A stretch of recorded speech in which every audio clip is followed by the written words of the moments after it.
And this is Your City in Action here on Community Access Television. Thank you so much for joining us.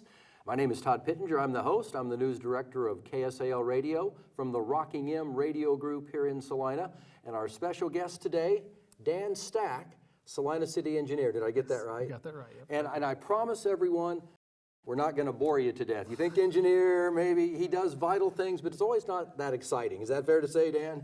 It's not always very exciting, but I got some good stuff today on signals and bike maps and downtown streetscapes. We got some fun stuff to talk about today. We'll end with the streetscapes because that's kind of a hot button right now, and I want to end with that. Let's start, first of all, with lights, stoplights, traffic signals. Okay. Tell me about traffic signals. I know we've got some new ones in town. I know you've been trying to sync some of them up, so to speak, right? Hit me with the latest on the traffic signals in Salina. Okay, we're down to 62 signals from 63. We replaced one at Osborne and Cloud a few years ago for St. Mary's and Kents Wesley, and it's a different type of signal. Yes. It's a hawk signal, so it's dark most of the time, except when somebody pushes it, and then it flashes at you and allows a pedestrian to cross safely. So that's our newest signal, and then we actually have one of those on iron as well. So we've gone to a different kind of pedestrian signal. Right. The coordinated signals are on 9th Street through the corridor. You will notice hopefully more north-south movement where the light is green longer, hopefully, for you. And if it's not, and if there is nobody waiting on the side streets and it turns, that shouldn't be happening. So we do want to hear about those lights if they're not working correctly. For the uninformed, like myself, what is a coordinated signal?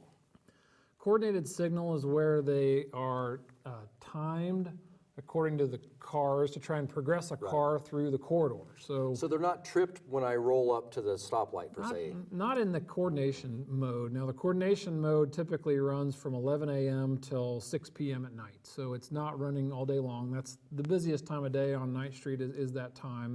The engineer that set that up, that was the time that he had the coordination mode running. The rest of the time, it's just on the activation, as Todd has talked about, where you roll up and then eventually the light should turn for you, or it should be already green for you on 9th Street, more so than the side streets. But that is the coordination mode from 11 to 6 during the week and actually on the weekends too. So, and we're working on that on Ohio Street as well. So that is the hope that those will be coordinated and you'll be able to progress through the corridor a little more efficiently, have less downtime. That's the hope anyway. We have some lights that are a little bit different now. I know they've been installed for a little while now, but they're a little bit different. It's not just your old-fashioned red, green, yellow anymore with just a turning arrow anymore. Right. For instance, how about 9th and Cloud? That light's a little bit different also. First of all, explain that light to me and tell me what I'm supposed to do, because I'll get like a red flashing. I get multiple flashing arrows now. Yes. Yeah, that is the new way that instead of having a green ball, so you get a lot of times at a lot of our intersections we get either a green ball or a green turn arrow. So that's our typically old-fashioned way of looking at a turn, and that's going to be the way it is for many years until they eventually roll out. And Cloud and 9th is the first signal that we found where it's instead of giving you a green ball that sometimes is confusing to people. It's like, well, do I have the right of way now, or can I go, or do I have to wait for the green arrow? The flashing yellow makes you basically say that you can turn left, but it's a flashing yellow, which industry or studies have shown that people understand that better. They think, okay, I can go left, but it's flashing yellow, so that means I need to proceed with caution. Right. So it's supposedly more intuitively obvious, but it's new for all of us, so it's maybe even a little bit more confusing for us. But for the normal, for a lot of drivers, and it's more obvious than just a green ball. Then that's the goal anyway. So you'll see more of those as you go to bigger cities. The flashing yellow arrow is the new, I guess. The new trendy thing, I guess. Yeah, we don't, traffic signals aren't real exciting, so that's the most excitement we have with our signals right now. This is Your City in Action here on Salina Community Access Television. Our special guest today, Dan Stack, Salina City Engineer. We talked about new stoplights. Let's talk about the new bike lanes. They've been in probably not quite a year yet. I know initially there was a little confusion. First of all, some people didn't realize they were going in. Then they didn't realize what to do. Tell me about the bike lanes, and tell me, I think the biggest confusion that exists right now, when you come up to a stop sign, and you have a bike lane. Do I turn into the bike lane when I'm turning right, or do I stay to the left of the bike lane, or does it depend on exactly where I'm at? I know some of the bike lines have a straight, continuous line, then others have like a staggered line. Now, I assume, my assumption is when you have that staggered line, that's where you turn into the bike lane. That's what the assumption I correct then. That is correct, yeah, and that was confusing initially and even confusing to engineers and planners around the country even. It's been studied that trying to figure out, well, we want to, the codes say that you can turn into a bike lane, but people don't understand that when there's a solid line there. You don't typically cross a solid white line. So, okay, well, that makes sense. Then we make it dashed at the intersections, and that allows the driver and the bicycle person to merge. You just do the normal right-of-way routine where if they're there first, you wait behind them, and if they're in front of you, you get behind the bike. So that's the way that the dash lines are supposed to be more obvious, and I'm glad to say that you understand that. That makes sense. That's the way I understand it too, and that makes more sense. So we're trying to do more dashed lines at intersections, and I think we're getting most of those fixed. There's a few still. I'm not sure if we have any in town where we haven't dashed them, but that was the goal, was to dash them at the intersections. How many bike lanes do we have roughly around Salina, and are there plans for more?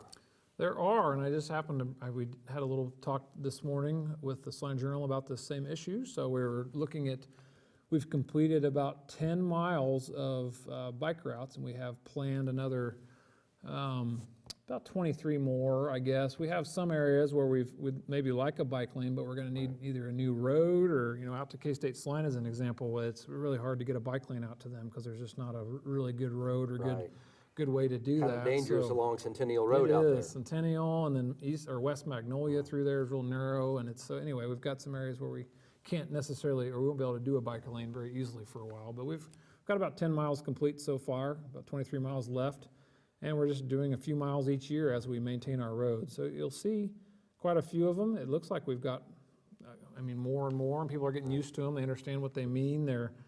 Intuitively we're seeing, or just looking at more people using them, actually. We're seeing more bikes, and we have some counters, actually some bike counters out and pedestrian counters out on some of our trails and sidewalks. So we're starting to see if people are using them, and it looks like they are.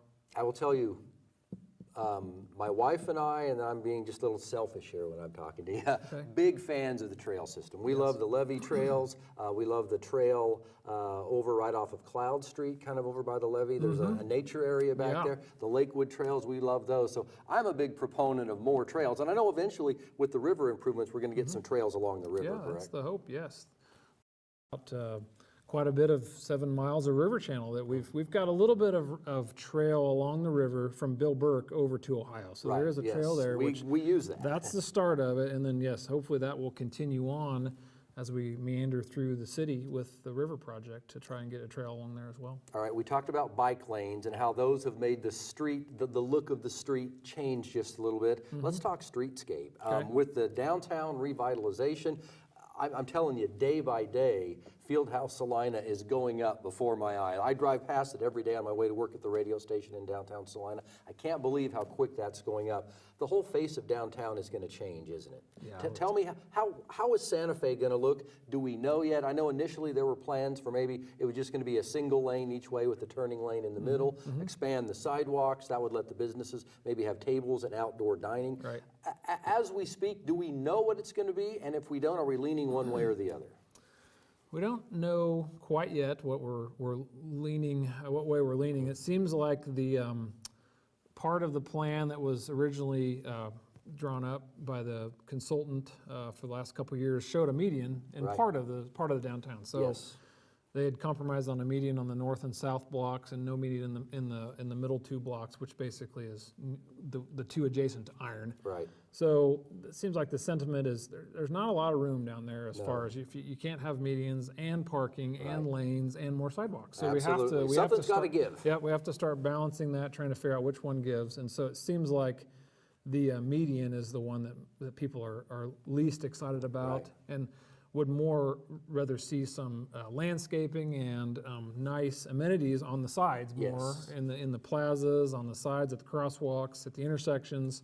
So that seems to be where things are leaning. But we do have a survey online right now that people can fill out, and we've gotten over 300 responses so far. So we're continuing to see people that are interested in downtown put in their votes on, do we like bricks better? Do we like colored concrete? Do we like, the street lighting that's down there, the landscaping? What should that look like? So there's just a lot of, we're trying to involve be as transparent as possible on the process, and then hopefully arrive at something that everybody can be proud of when we're done. Now, I'm taking full credit for this mild weather that we've been having. I'm sure that probably helps with this project, doesn't it? It does.